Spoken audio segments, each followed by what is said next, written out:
Welcome to the sixth and final episode in our series about the senses. And as we said last week, if you have a sixth sense, you may have predicted this topic. In past episodes, we've looked at vocabulary connected to sight, sound, touch, smell, and taste. In this episode, you'll learn vocabulary connected to the sixth sense. Welcome to Aprender Inglés with Reza and Craig.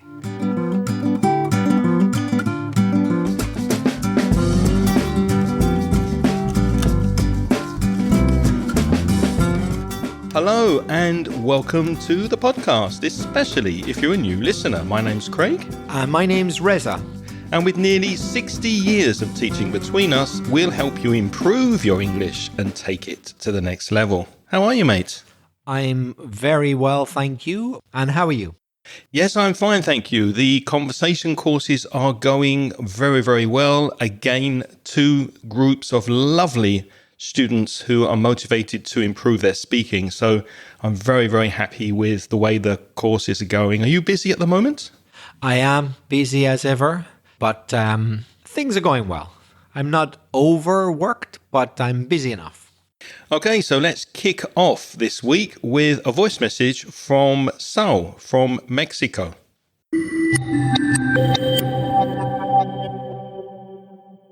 Hello, Reza. Hello, Craig. My name is Saul from Cancun, Mexico. I was listening to your podcast for many years, and I have a question. Always I download every episode and get in my cell phone. But now I don't know if I can still download every episode, download free because I listen when I'm driving. Thank you so much.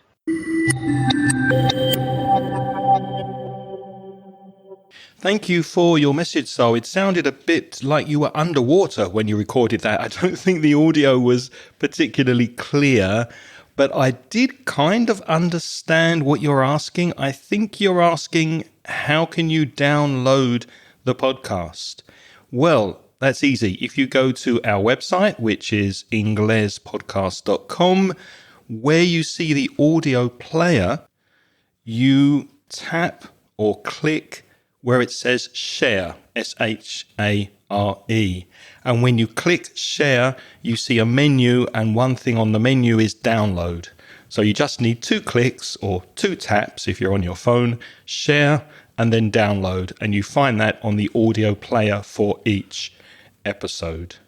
One thing I think you said at the beginning, Sal, which I'm not sure if I heard correctly, but I think you said I was listened to the podcast for many years. Did you hear that, Reza? That's exactly what I heard as well. Yeah. So how can he improve that? Well, so you're still listening to us now, thankfully. Thanks very much. So that means you started in the past, but you've been doing it up to now. So it should be a present perfect continuous, not past simple because you haven't finished. So you should say, I have been listening for many years because you haven't finished yet. I have been listening for many years would be the correct version. And thank you very much for listening, Sal. Next, we have a voice message from friend of the show, Carmen.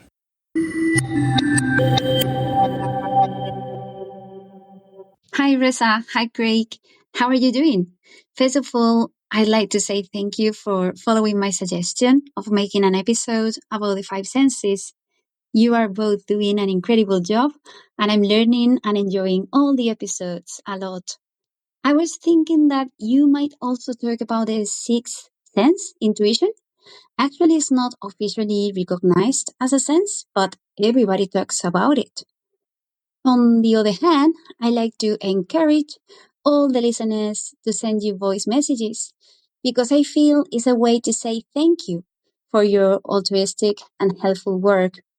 And regarding the questions you asked today, I'd like to share with you my favorite smells.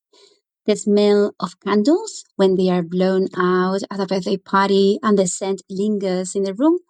The smell of bonfires and the smell of petrichor, the fresh scent after it rains. Well, that's all. Have a wonderful week. Bye. Thank you very much, Carmen. You must have a sixth sense because you anticipated that we were going to do a podcast on the sixth sense. It's very difficult to say that word, and you pronounced it very clearly, Carmen, so well done. It's six, like the number six, 1, 2, 3, 4, 5, 6. Then you have to do acrobatics with your mouth and put your tongue between your teeth to make the sound. So it's sixth. And you can feel your tongue going out between your teeth and coming back again. It's tricky. You need to practice it. And Carmen, you did it very, very well. I thought it was very interesting what you said there, Carmen. One of your favorite smells is candles after they've been blown out and the smell lingers. I think you used the word lingers. That's a very good word. Excellent. Linger. So it carries on even though they have been blowing out. That's interesting. Mm-hmm. Well, for me, I guess it depends what the candle is. I imagine you're talking about scented candles which have a particular scent, a particular smell. Speaking of the sense of smell, because some candles for me don't smell so good once they've been blown out. But if they're a scented candle, that's different. I think Craig and I already mentioned that we both share the like of a very unhealthy but pleasant smell. We both like the smell of petrol. Yeah, I've always liked that smell. Me too. And I know it's not good for you. It's not a good idea to go around sniffing petrol, but both Craig and I like it. So the sixth sense, what is it? Well, the term the sixth sense typically refers to some kind of perceptual ability more than the 5 traditional senses. So apart from sight, hearing, touch, taste, and smell, it's when you have or the suggestion of an extra sensory perception of something, or ESP, extra sensory perception. English for specific purposes? No, not that yet. That's a thing in the world of TEFL, the word of teaching English, you see a lot, don't you, ESP? You also see it on Spanish number plates. That's true. So the ability to sense danger, for example, or even maybe read someone's thoughts to know what they're thinking, or when you predict or foresee future events. That word foresee, that's F-O-R-E-S-E-E. If you see for, F-O-R-E, as a prefix at the beginning of the word, it means before. So you see the future before it happens. That is also a sixth sense. People might say someone has a sixth sense. I mispronounce it. It's difficult to say, isn't it? Yeah, Carmen could do it, but I can't. People might say someone has a sixth sense. If I think about it, I can do it. Someone has a sixth sense if they seem to just know something without being told. Like kind of sensing that someone's upset, although they didn't say they were upset, or feeling that something bad is going to happen, even though they have no sensory evidence, no sight, no touch, no smell that something bad's going to happen, but they know it's going to happen. Craig, do you believe that some people really do possess a sixth sense? Not really, no. I'd have to see proof, although I do believe in a kind of an energy that could be a positive energy or a negative energy that you can sense from people, even strangers or people you meet for the first time. Now, I've got to be careful here because it could be triggered or it could be activated by body language, because I think we're very sensitive to body language. That's in our lizard brain from when we lived in caves and had to be careful of strangers. Are they going to kill us, etc.?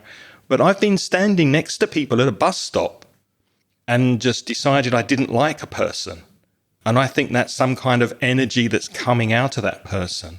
Nothing they've said, nothing they've done, just a feeling. What's your view? Yes, I think you may be on to something there. That means I think that's something worth investigating. There's probably some truth in that. And not only for people, but some listeners who've been listening for a while will remember Coco, may he rest in peace, the podcasting dog, my dog who passed away a few years ago. He had an incredible talent, a knack, you could say, Knack, a knack, a talent, for just disliking or not trusting certain people, strangers.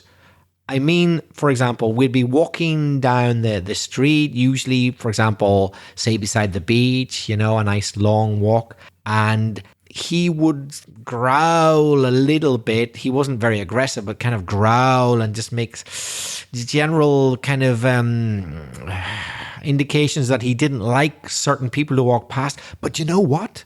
In my opinion, the people that he chose to that to were always really dodgy, to use British slang. What does dodgy mean? The sort of people that I wouldn't trust either. He didn't pick just anybody. It was not random. It was the sort of people who I looked around and thought, yeah, they do look well dodgy.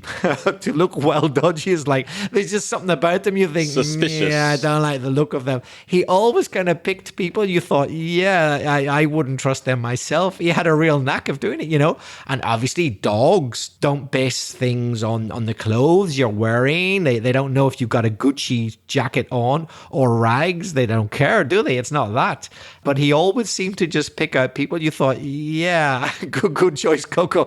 I'm not too happy about being in that person's company myself. Isn't that weird? Yeah, well, dogs, especially Coco, they have a very, very highly sensitive way of sensing danger, I think, which maybe also goes back to when they were wolves and they had to be careful of predators. But Coco was a clever dog, very clever dog.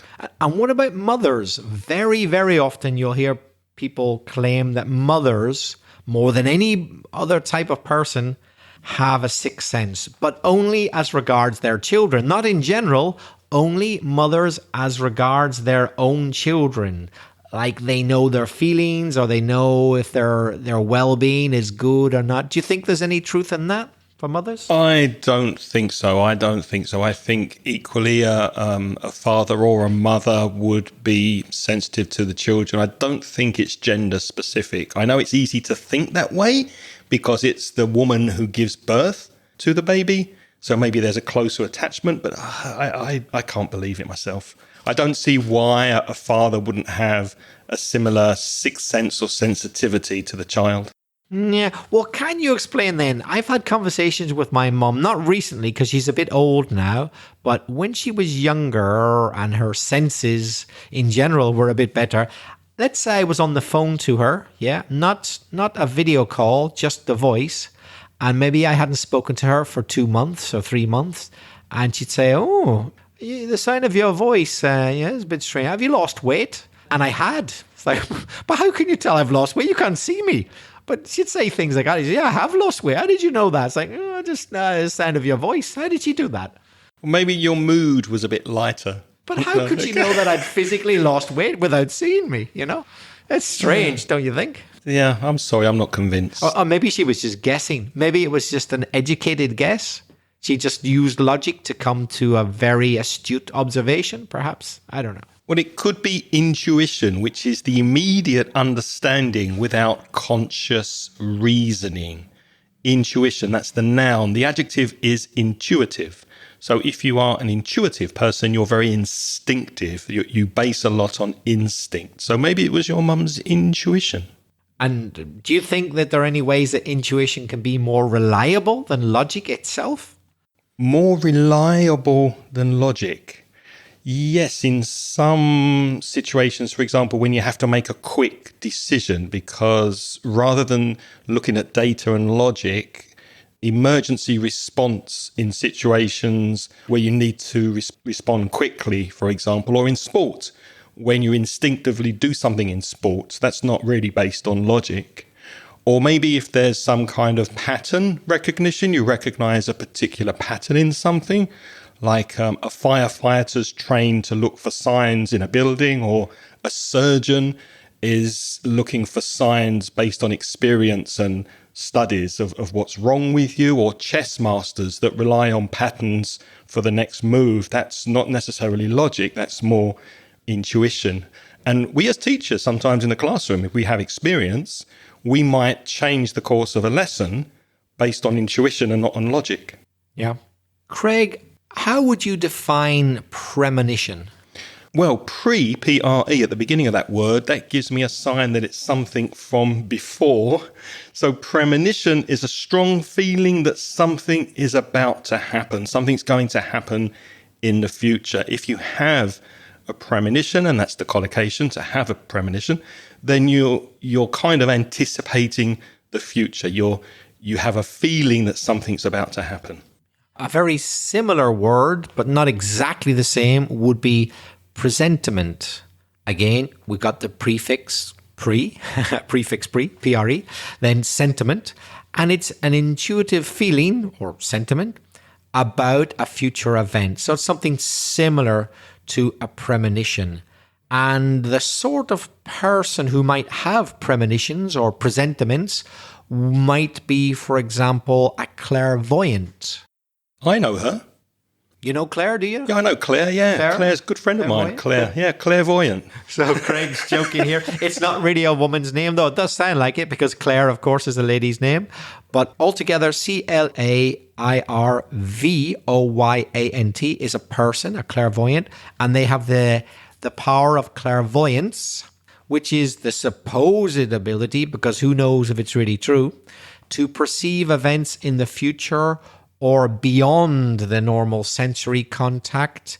In other words, she has, or he has, you notice I said she first, because I think more of women than men as being clairvoyants. They have certain psychic premonitions or presentiments about what's going to happen. I went to see a clairvoyant last year, actually. No? And what happened? Well, when I got there, she was closed. There was a sign on the door that said closed due to unforeseen circumstances. Very good. A mind reader is quite an obvious term. If you break it down and look at those two words together, it's a compound noun. Mind, your brain, your mind, M-I-N-D, and reader, a person who can read your mind, who supposedly knows what another person is thinking about, despite receiving no sensory information. Now, that is a superpower I would love to have. I'd love to be a mind reader. Me too. And when I was a young man, I remember the moment in my life when it dawned on me. It's when something dawns on you, D-A-W-N. Dawn is like the beginning of the day. So if something dawns on you, you're just starting to understand it. When it dawned on me that there was a certain power that women ideally looked for in men, but that virtually none of us had, and that was to be a mind reader for them, but none of us possess it. And so we're always going to be a disappointment, because I discovered that, certainly in my experience, it's a very handy thing if you can demonstrate to your lady friend that you know what she wants, what she'd like, what she wouldn't like, what she doesn't want, without her telling you. And that she can get a bit annoyed if you don't have this ability. And it turns out that I don't have it. You're chuckling, Craig, because I fear you've had a similar experience. Yes, I can totally identify with that situation. Yeah. Telepathic, to have telepathy, which is the ability to read or communicate thoughts without speaking. Yeah. In fact, for my wife's birthday, I got her a telepathic abacus, which is abaco in Spanish. Really? Yeah. I mean, she wasn't very happy, but it's the thought that counts. Very good. Sorry about my jokes. I got up really early today because I wanted to see the sunrise. And I was sitting there and suddenly it dawned on me. I've heard that one. That's an old one. That's an old one, yeah. Anyway, enough jokes. Let's go to the next word on our list, which is prophetic, from the word profit. Now, that's not profit and loss. That's not when you're making money. It's a different spelling and it's a different word. It's P-R-O-P-H-E-T, the noun, the person, and prophetic is accurately describing or predicting the future. What do you call a psychic who's bad at making predictions? I don't know. A non-profit organization. Oh, very good. I like that. I like that. Sorry, I can't resist. I can't resist these jokes. Did you believe that any people in history have genuinely been prophetic. For example, there's the very famous case of Nostradamus. A lot of people have heard of him. Do you think he really was prophetic? Did he predict many centuries ago things that then really happened? I don't know. I don't think so. I find it difficult to believe that people can see into the future. Also, Rasputin was suspected of having these powers, I think, to be able to look into the future. I don't think so. Maybe Harry Potter, but I don't think people... I'd like to believe that, but I find it difficult to... I have to see it to believe it. Yeah. So I don't believe in hearsay. And Craig, I have a funny feeling I've asked you this before, but do you ever suffer from deja vu? I can't remember. Maybe I've got amnesia. Actually, if you've ever experienced deja vu and an amnesia at the same time, that means that you've forgotten it before. Yeah, I guess, yeah. I guess. So deja vu, obviously we've stolen that from the French. Thank you very much. Merci beaucoup. The feeling that you've already experienced something even when you haven't. Now, I do believe in that because sometimes I think I've had this conversation before, or I've done this before, I've seen this building before. Sometimes, and I don't know why, it does feel like deja vu. Do you agree? Yeah, it definitely happens to me. I experience quite a lot of what I would call deja vu. I would say several times a year. I have moments when I think, I'm sure I have lived this exact moment before or something incredibly similar.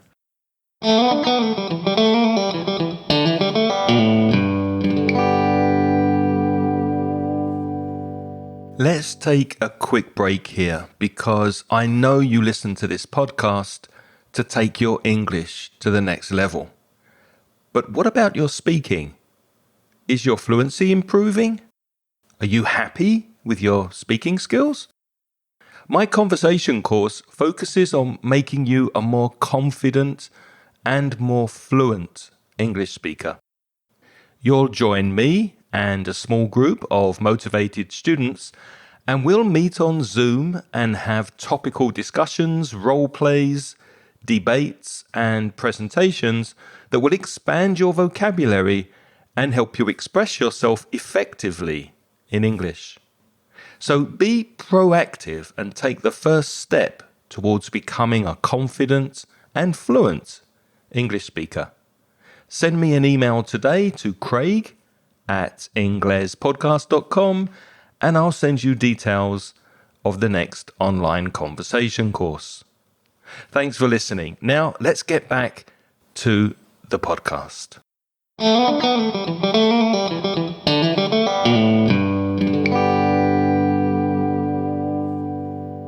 The Hunchback of Notre Dame had a hunch, didn't he? What's a hunch? What does it mean when you have a hunch? Well, if you have a hunch on your back, it means you've got a big lump, a big piece of flesh that shouldn't be there, like Quasimodo. But to have a hunch in this context is that you just suspect, although you don't have 100% proof, or maybe you don't have any proof, but your intuition tells you that something is the way you think it is. You have a hunch. You'll know this expression if you've ever seen, and I've seen many of them, an episode of Scooby-Doo. Every single thing is based on hunches. They never have any proof. The Scooby-Doo characters, not the dog itself, but all the humans, they have hunches. They just suspect something, and it turns out they're always right. And then at the end, they discover who the bad guy is, and the bad guy always says, "Darn you pesky kids and your hunches," or something like that. Every single episode's the same, isn't it? It's been a long time since I've seen an episode of Scooby-Doo, but yeah, I think they do have a lot of hunches. Similar to having a hunch is to have a gut feeling. So we're going now from a hunch on your back to your stomach, your gut, inside your stomach. That's where you find your gut. And that's a kind of a feeling inside your body that maybe tells you not to trust someone, even though they're smiling and they seem very nice. It's a feeling that you can't explain that's inside you somewhere. And we call that a gut feeling. Have you ever had a gut feeling that turned out to be true? I'm sure I have. I can't think of one off the top of my head, but very often when I meet people for the first time, I get a gut feeling whether I like them or not. And it's not necessarily the words they say. But again, as I said before, it could be based on body language. I mean, if you're talking to someone and they're opening their arms, they have very open body language, they have their hands open, that suggests that they don't have a weapon or a knife or a sword. That's again from our lizard brain telling us to like the person. And if they raise their eyebrows, that's a very friendly gesture as well. So I'm not sure whether it's intuition or a sixth sense or if it's based on body language. But then again, there will be experts in deception who know this and so will deliberately make those signs falsely so that you trust them. That's true. Yes, that's true. They can fool you. I imagine a couple of days in a CIA training college and you'll know how to do it, you know? Yeah. Joe Navarro, if you Google him, he's an ex-FBI agent who teaches body language. And I've read his book and you learn a lot about reading other people's body language and also how you should behave. Not crossing your arms in a job interview, for example, and having very closed body language. It's really fascinating. It's funny you should mention him. I used a video clip of him in class a few months ago, in class, and he was talking about a case where The flowers. The flowers. The flowers. He had a hunch. It was an Eastern European and he was had right. a hunch, didn't he? That's right. He's like, why is the guy carrying the flowers upside down? Nobody does that in America, but apparently they do it in Eastern Europe. So he had a hunch it was an Eastern European. Do you remember that? And it was. Yeah, That's because right. the flowers were pointing down to the ground, so he knew he was Eastern European. Yeah. Another expression that's useful when we speak about the sixth sense is the mind's eye. Now, we had mind before with mind reader. Imagine you have an eye inside your mind. It's your mind's eye, the ability to imagine or visualize something mentally. In my mind's eye, I'm a successful, attractive, rich superstar. Well, of course, that's not true. But in my mind's eye, that's what I believe. Yes, your perception of yourself may not be the actual reality. So your perception is how you perceive things. So it's the way something is understood or interpreted. So obviously we have the five normal senses to perceive things, and we add up all the information we can. But who knows? Perhaps we use our sixth sense as well for that perception. Craig, have you ever heard of a drug? I can't remember the name of it right now, but it exists. I bet our Mexican listeners could help us out. It's obtained from a certain cactus plant which grows in Mexico. Peyote. Is it the one that mixes up your senses? Yes, I'd love to try it. Me too. It sounds fascinating. So Yeah. you smell music and you hear colors and things like that. That would be weird. I'd like to try that. If any of our Mexican listeners know where we can get some.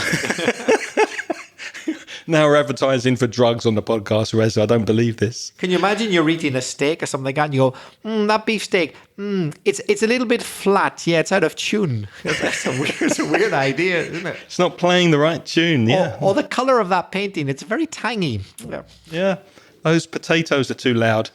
If you are sensing things like this with your sixth sense, see, I can't say it now either. Sixth sense, yes. Then you can say that you have heightened awareness. If you're aware of something, you're conscious of it. The noun is awareness. You have awareness. And if it's very high, then you can use the adjective heightened. Heightened awareness. Remember, you can see all of these words and expressions and idioms on the website. Go to inglespodcast.com/569. So heightened awareness is an increased state of alertness or sensitivity.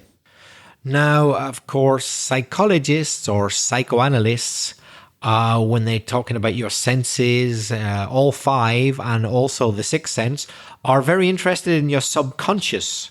That's the part of the mind that influences actions, but without awareness, without being conscious. It's in your subconscious. So it's there somewhere, but you don't really know you're using it. That is your sub. So sub always means under, below. It's the conscious part of you below the real conscious part, your subconscious. I've always been confused, Reza, with the two words subconscious and unconscious. And of course, I've checked them and they both can be used for what you've just described. You can speak about the unconscious mind. But unconscious is also when you faint, for example. Imagine you have very low blood pressure and you're asleep, basically. You just lose consciousness. Well, you wouldn't say that you're subconscious. So in that situation, you can only say unconscious. So do you think subconscious and unconscious are interchangeable when we're speaking about awareness? More or less, yes, but not when you're talking about whether you're awake and your brain is functioning normally. In that case, it can only be unconscious. I agree. Yeah. But otherwise, if there's something's in your subconscious, you're maybe not aware of it, but it's there, you can also say it's in your unconscious. Yeah, although it's less common, but yes, I believe so, yeah. So it's all in the mind. You can use that expression when someone's perceptions are not real. For example, you might get very, very nervous before you take an English exam. Say, oh, don't worry about it. It's all in your mind. There's no reason to be nervous. Or before a job interview or public speaking. Don't get nervous. It's all in your mind. It's going to be fine. If you think you're too old to learn something, no, that's rubbish. That's not true. It's all in your mind. There's a term which has become very popular recently, which makes me think of this, it's all in your mind. Have you heard the term used a lot these days, Craig, to gaslight someone? Yes. Gaslighting. Mm-hmm. Do you know where it comes from? No, I don't, but I'm happy for you to tell me. I'm pretty sure it comes from... Gaslights were in the street, weren't they, before electric lights? Yes, but that doesn't really explain it, though. Doesn't help, does it? I believe it's from the book Fanny by Gaslight. Rings a bell. Or something by Gaslight. And that was definitely the title of the book, which was made into a very successful film as well. And to cut a long story short, it's about a couple and the woman seems to be going crazy. She's imagining things. It's all in her mind. She tells her husband, no, I've been hearing these noises at night. And he says, well, I can't. Are you sure? Yeah. And it's footsteps. And I'm sure I saw an apparition. And he says, well, I can't, but don't worry. I'm sure you'll get better. And he seems to support her as much as he absolutely can. But he says, I'm getting a bit worried because these things that you seem to perceive are all in your mind. I can't. It turns out that it was him all along and he's trying to make her go crazy and yet at the same time seemingly comforting her because he wants to get rid of her and make her go insane. So in modern terms, we got the term then to gaslight someone. You make them think that it's all in their mind, And it tends to be men who gaslight women more, I think. So the man is convincing the woman that maybe she is inadequate, that she is not as good or effective as she should be, that she's worthless, that she's hysterical. So it's the man controlling the woman by gaslighting her. I've heard that. The old hysteric card, which maybe I've played myself a few times, where it was like, oh yeah, I don't know why you're getting so worked up, but maybe the woman is quite right to be worked up. Because you work her up, because you make her angry. But time and time you can say, so you're angry again. Oh, really? You should do something about that anger. But maybe the problem's you. Maybe you're making her angry because you're an arsehole, Yeah. Gaslighting. But I hear it used more and more in politics these days. Gaslighting. We spoke earlier about dear old Coco, who sadly passed away, him having a sixth sense. Do you think animals have a sixth sense? Why do they seem to sense danger before humans do? Well, call it a sixth sense if you like. But what it really is, I think, is a collection of the other five senses put to incredibly good use. So, for example, when dogs and wolves and things like that start running and going up towards the mountains when a tsunami's on the way, it's because they hear things and they smell things and sense things. It's not because they got a sixth sense and they think, ooh, do you know what? Something just tells me there's a tsunami. No, their sight, smell, touch, hearing, taste tells them we don't have such refined senses, but they do. I think it's that. Yeah, I agree with you. In fact, I did a little bit of research before the podcast about this. And actually, I went down a rabbit hole, which means not to do with rabbits, but if you go down a rabbit hole, then you go deep into a topic to find out some information. So I went down a rabbit hole. And yes, cats have very advanced hearing. They hear much better than we do. As you mentioned, dogs with their sense of smell. Birds can detect atmospheric pressure changes. So birds tend to know when there's a thunderstorm coming because of the pressure in the atmosphere. And a fact that you will be interested in, because you like elephants, as I do, they can sense low frequency vibrations, which is called infrasound. So they can sense earthquakes that are happening miles away before they happen. Deers tend to freeze, don't they, as soon as they hear a noise or smell something. And sharks and some birds can detect the Earth's magnetic field. So as you said, animals have a really, really developed senses so that they can almost predict what's happening, what's coming in the future. I actually can give you some very specific evidence from Coco. I live on a 4th floor in Valencia. Everybody lives in flats here. I live on the 4th floor, and I would come back from work. And as I was on the ground floor, I was outside the ground floor in the building, people who were in my flat would say that he'd start wagging his tail and get ready to go down to meet me. He knew that I had arrived. I wasn't speaking to anyone. I made no noise. I didn't come back in a car. Yeah, I came back on foot, but he knew always at the time that I was there. It wasn't that he did it at the same time every day, because the time I come back changed, and the buses make a great variety of the exact time as well. It was exactly at the time I came back. Maybe he smelt you. A mixture. Perhaps he smelt me. Perhaps my. Because you are quite smelly. So I am smelly. I wouldn't be surprised if it was you that. are a smelly soul. But probably, I suspect also the footsteps. Although we don't notice it, dogs really get to memorize what they're interested in. What they're interested in, they will go to incredible lengths to become familiar with it. And maybe he knew exactly what my footsteps were like. And he had really good hearing, and so he could hear it at the door outside. It might have been that, and his tail would start wagging. But my evidence that it is that is precisely the fact that when he was really old, he didn't do it. Precisely because his senses were beginning to fail. So by the time he got to about 14, he lived 17 years, by the way, he stopped doing it exactly because he no longer had the sense of smell or hearing to do it. But when he was younger, he could do it. So that is my proof that he simply had, compared to people, he and all dogs, incredibly heightened senses and had the ability to do it. I'm convinced it's nothing more than that. Interesting. Fascinating stuff. How much of the full capacity of the human brain do you think has actually been harnessed or used? Very little, I believe. Less than half, I'm sure. Well, I checked that online, and apparently it's a myth. Virtually all of our brain, maybe except for me, has been used. Yeah, apparently it's a myth. But how could anybody or anything know that without having used the other part?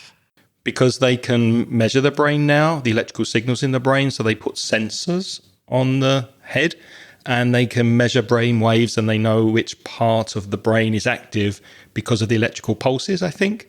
Now, I'm not an expert, obviously, but I think that they can actually know which part, which is how they know that monks who meditate and have meditated for many, many years have certain parts of the brain that are more active than others, because they can measure the brain activity. Wow, that's amazing. And now it's your turn to practice your English. Do you think that the sixth sense exists? And can you say sixth sense 5 times fast? Sixth sense, sixth sense, because we can't. Do you have any examples or anecdotes for us? So we'd love to hear from you. Anything to do with the sixth sense. You can send us a voice message by going to speakpipe.com. I'll spell that for you, speakpipe.com/English. Ingles Podcast. And of course, there's a link in the show notes at inglespodcast.com/569. Reza, how can people contact us by email? If you want to write, you could write to either craig@inglespodcast.com or belfastreza@gmail.com. And if you're a Spanish speaker, and we know many of you are, and you'd like to improve your English with free and paid resources, you can visit the Mansion Ingles website at mansioningles.com. And for paid products, you can browse the online store at store.mansioningles.net. As always, we'd like to say thank you to all our Patreon supporters. And on the Patreon program, if you sponsor us with a donation, as a way of saying thank you, we give you instant access to audio transcriptions of the podcast. And also, as an added bonus, Craig will offer you some Zoom chats so that you can further practice your speaking. If you're interested in joining the scheme, have a look at the link in the show notes. It's patreon.com/Ingles Podcast. And before we go out the door this week, we'd like to thank obviously all of our Patreon supporters, but we don't have time to mention everybody's name, so we will mention the names of people who have joined us this month. And they are Pablo Albert, Ana Ibarra has increased her support to €5. Thank you, Ana. David Amarcha Fernandez, Isabel Vasallo, Jose de Santos, and friend of the show, Denise from Greece, has also increased her support. Thank you to you and to all of our lovely Patreon supporters. Craig, what are we going to talk about on next week's episode? Next week, we're reaching for the stars and we'll be speaking about astronomy, another subject that we know absolutely nothing about. So join us next week as we stumble our way through the topic of astronomy. Until then, thank you for your company this week. Have a great week ahead. Until next time, it's goodbye from Reza. And it's goodbye from Craig. If you enjoyed this podcast, please do us a favour and tell your friends so that more people can listen. And we remind you that the music this week is by Pitts. The track is called See You Later.